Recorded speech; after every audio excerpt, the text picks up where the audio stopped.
Thanks to the incredible doctors at NYU Langone's Hassenfeld Children's Hospital, one family has a lot to look forward to in the new year. And it's all because of a life-changing gift from a surprising donor.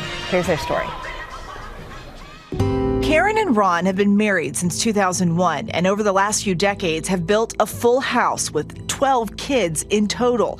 When their youngest was headed to kindergarten, they decided to add one more to the mix.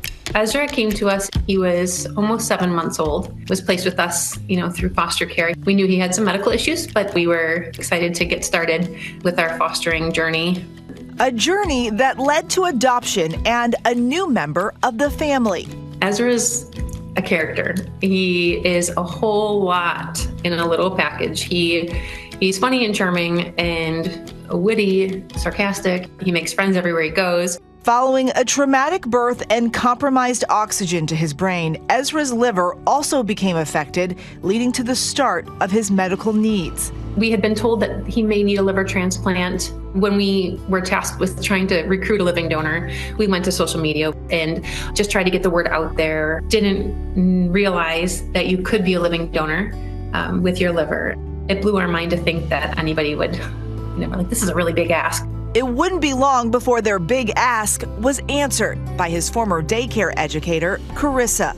I found out Ezra needed a liver transplant actually through his mom's Facebook page. I filled out the questionnaire to become his donor, and as soon as I got the call, I started writing my poster for him to surprise him. She's a perfect match. Are you serious? Yeah. After an operation and lengthy recovery, both Carissa and Ezra were back on their feet with a new perspective. His whole story isn't over, but we kind of feel that like a strength, like we got through that, we'll get him through anything. We got this. So. Yes. This selfless act allowing Ezra to live a loving, healthy life, a gift that keeps on giving. Eva said, don't cry yet. Because 5-year-old Ezra is here with us today, and his mom, Karen Tozak, his former daycare worker and liver donor, Carissa Fisher. And Ezra, you are such a gift. The most handsome kid ever. I have to ask you guys, though, how are you guys feeling post-recovery? Because you both look amazing. Mm-hmm. I'm feeling good. I've got most of my energy back, which is great. The surgery went well, and I've had no complications or anything since. And Ezra there? Yeah, how are you feeling? I'm tired. Wake up. Are you sleepy? We need to slip in a nap real quick. He's doing really well. He's pretty much himself. He's back to school. He was able to start kindergarten. Yeah. Plays with his siblings, plays with his friends. He's a very social little guy, so he's back at it. He's also got a mean handshake on him. Oh, yeah, he's very strong. Chris, I have to ask you, though, that is such a big gift to give someone. What made you decide that you were going to do this? I guess for me, it wasn't really a decision. It was something that I kind of knew I was going to do. I mean, how could you say no to them? Mm-hmm. When he was in my class, he was really funny. He liked cracking jokes. He was just like a bright, shining little kid. And I just was really excited to be able to help one of my former students. And Karen, you had to be shocked to find out that Carissa was going to be a donor because you were very discouraged at the moment. Yeah, we were feeling like this living donor process, we didn't know anything about it. So it was, nothing was shared with us. Everything was, it's private. So we didn't really know how far anybody was getting or how close we were to a donor. And so in the meantime, we were just waiting with our, phones on all the time, thinking we might get a call in the middle of the night for a deceased donor. So when she showed up to tell us that she had been approved, I didn't really even process it right away. It took me a minute to understand what she was even there to share with us. So once we were able to really grasp it, just the relief of knowing we didn't have to wait. We could schedule it. We knew, we could plan and prepare. That was a big deal. And just watching him, he is so funny and cute today.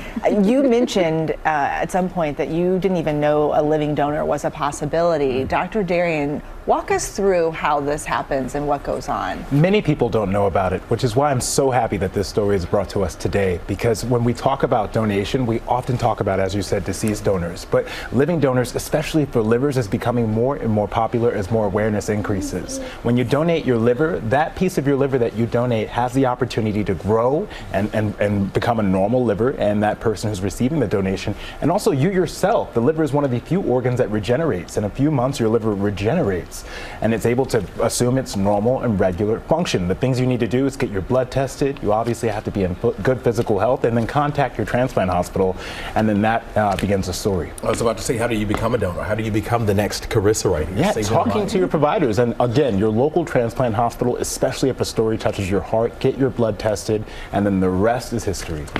Chris, when you look over at him and you watch him, what goes through your head?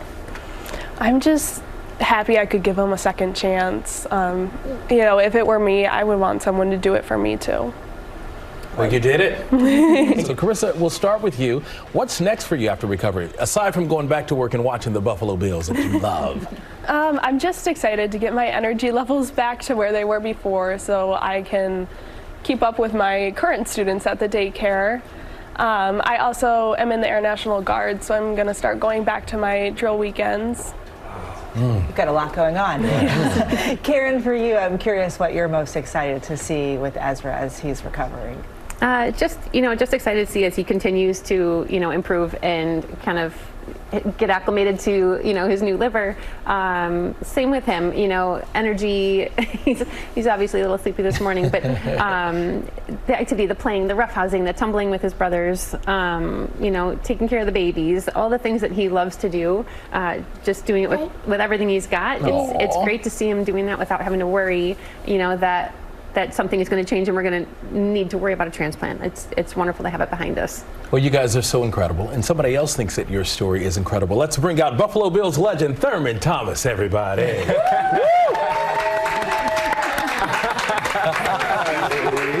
at Carissa's face right there. There you go. Very gifts, absolutely. All right, Thurman, take it away, man. Take it away? All right.